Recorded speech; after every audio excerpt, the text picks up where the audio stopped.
դու ես որոշում։ Քո ձեռքի քարը դառնա հաղթանակի վկայության քար, թե շիրմաքար։ Մտցան մեջ տեսնում ենք, որ Աստված մի հետաքրքիր պատվեր է տալիս։ Եվ ասում է այն տեղեր են քարերի վրա, որ կանգնած են քահանաները, այդ քարերը վեր առեք եւ 12 քար ջրից հանեք ու դրեք որպես վկայություն։ Եվ ասում է, երբ որ ձեր որդիները ձեզ կհարցնեն, սրանք ինչ քարեր են, որ հստակ ասեք, սրանք այն քարերն են, որոնք վկայում են, որ Տերը Հորդանանը ճեղքեց մեզ համար։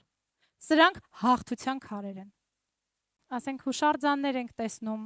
հաղթանակի կամարներ հիմա ամբողջ աշխարհում, հիմնականում եվրոպական երկրներում այդ հաղթանակի կամարները կան, որոնք քարեր են, քարերից ստեղծված են, որոնք խոսում են, վկայում են հաղթանակների մասին։ Բայց գիտեք, քարեր նաև օգտագործում են, երբ որ ինչ-որ մեկի գերեզմանի վրա պիտի ինչ-որ գործանեն, շիրմաքար դնեն։ Այսօր դու ես որոշում։ Քո ձեռքի քարը դառնա վկայության, հաղթանակի վկայության քար,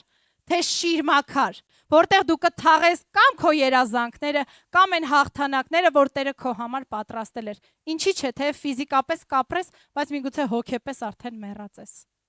Այսօր ես ու դու ես որոշում